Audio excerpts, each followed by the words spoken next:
Hey guys, Josh here. So, I'm out on the porch and I'm waiting for a client of mine from Dicus Enterprises to come pick up his fire engine steps. And in the meantime, I figure this is a good opportunity to get you caught up on the race team action. Haven't really had a whole lot of time to shoot any video recently. We've been pretty busy, so gonna try to get you caught up on everything that I can. And it's Motor Monday. We've been getting a lot of motor parts in. I figure, what better time to talk about it? For those of you who follow us on Instagram at Dicus Racing Team, you know that we've had some issues when we did the cam swap. We ended up breaking a couple of those main cam journals when we tried to tighten down. It turned out that we actually had the improper torque sequence. That's what happens when you have to go off the internet. So hopefully we have the right one. We're going to try it out. We got a refurbished head that looks almost brand new. It's been decked, so it's going to have a little bit of a better compression ratio on it, and we are going to do some port and polish work on it as well. So it should flow pretty good. We also picked up a racing header off of eBay, which was a mistake. It only costed $80, and that should have been the first clue that this probably isn't the best header. I'm going to take a look at that with you guys when we get back down to the shop. It is garbage. We're going to be able to salvage it. I'm going to cut it, tweak it, change a few things on it, re-weld a few things on it, and hopefully we'll be able to make it work, because as of now it doesn't properly fit the head, and it also doesn't properly fit the chassis. So it's kind of junk at the moment. So we're going to see if we can salvage that and, keep it from being a complete and total waste of money. We'll see how that works out. Other than that, as of now, we're not going to be racing at all in April. Trailway Speedway is still sticking to their no races in April. I understand that. So we're waiting to see what their determination about May is. I don't know if they're going to make a call for the entire month, if they're going to play it week by week. We're going to see how that goes. I'm hoping that the weather around here starts to clear up a lot more, because as of right now, it's pretty wet and rainy.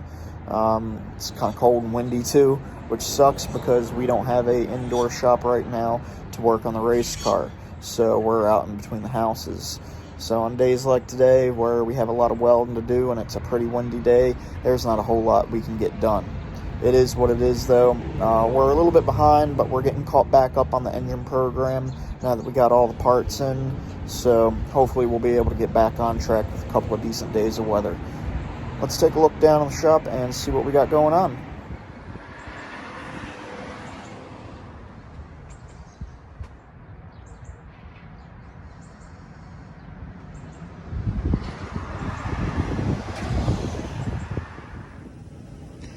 Hey guys, we're down in the shop now.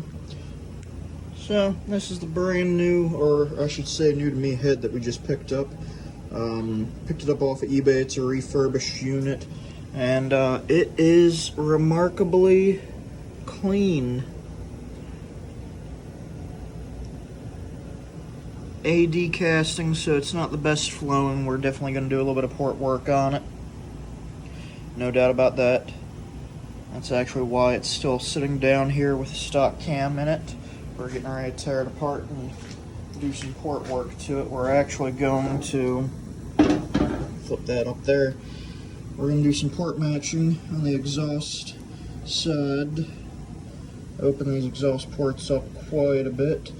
And then we're also going to end up doing a little bit of work on these intake ports. Open them up, smooth them out a little bit, clean them up. And it has been milled. Needs, you take it out of the machine shop and they're gonna do a little bit more on it just to clean it up, because you can still see some of the swirl marks from the cutting. So we're gonna clean the head surface up a little bit more than what it already is after I'm done with the polishing and the porting and everything. And then we have the Tectonics tuning camshaft we're going to swap in here. And hopefully, now that we have the right torque sequence, supposedly, for these caps, we ain't going to break any putting a new one on. At least that's the hope, because I really don't want to go through all this work of porting a head just to snap a cap and have to go through it all over again. Moving on is the stainless steel eBay header that we picked up. A whopping $86 purchase, which was a whopping $86 hunk of fucking shit. No doubt about that. So they call it a stainless header and say it's MIG and TIG welded. However, upon closer inspection of these TIG welds here, I don't know how well you can see that on the camera. A, they look like shit. B, it's not actually a weld bead, it's tack welds. It's not even actually doing anything other than for show, because underneath of it is a very ugly looking MIG bead that it's covering up. And that's the case in several other areas of the header as far as the weld is concerned. And then these pipes up at the flange neck down severely. They go from 1.5 inches down to about 1.25 inches, and they're not fitted very well. So that's a real flow restriction. And then to top it all off, let's go with the fit up here, which go figure, doesn't exactly fit right. So that hole's not big enough. That hole's not drilled properly. The stud actually hits. Stud hits on that hole. Stud hits on that hole. Stud is nowhere near on that hole. And nowhere near on this one either. Can't even see that one on the camera. So it was definitely a big waste. Good old VW Mexico head. Big old waste of $86. But we're going to try to salvage it.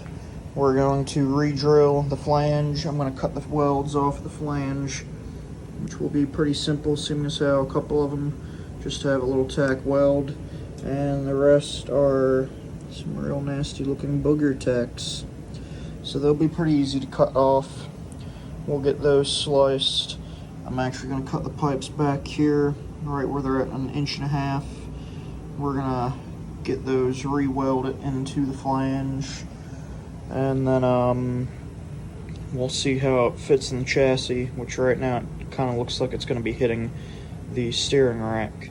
So we're probably going to have to do some heating and bending in here, or we're going to end up cutting these and putting a little bit of a bend in it right here, and then re-welding the bottom half together.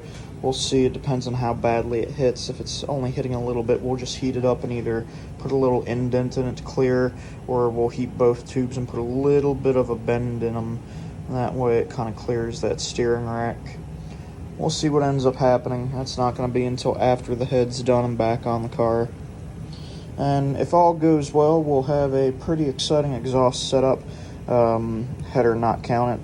I have a little bit of a surprise for you guys if I get the time and all the material to do it.